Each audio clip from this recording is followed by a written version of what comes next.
analysts' expectations were pretty low. This beat them by a good mile. Yeah, the bull case was things cannot get worse. Intel hurt seriously by the PC slump, and so to return to profitability after 2 quarters of losses was welcomed by investors. Take a look at the way the stock behaved in extended trading. It was up some 7% right as the news hit the tape and held those gains pretty much through the conference call.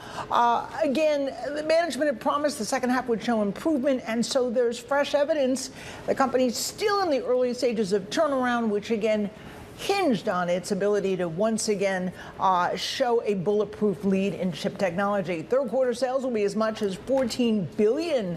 The company's saying margins are set to improve, and a surprise on second quarter profit. It came in at 13 cents a share on an adjusted basis, and analysts were expecting a loss. Now, this is an improvement, but it's important to point out the bigger picture. Intel has seen declining earnings on a year-over-year basis for 7 quarters. It's seen a decline in sales for 6 straight quarters.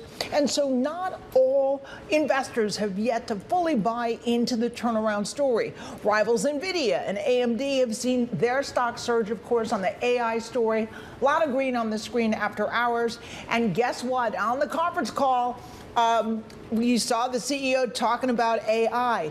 Intel believes AI is going to help drive PC sales, that the PC is set to become an important AI device, and near term they're seeing a big surge in AI training.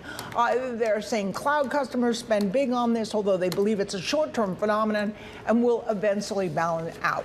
So the bottom line is investors seem to be cheered that the chip giant appears to have turned a corner and perhaps the worst behind it.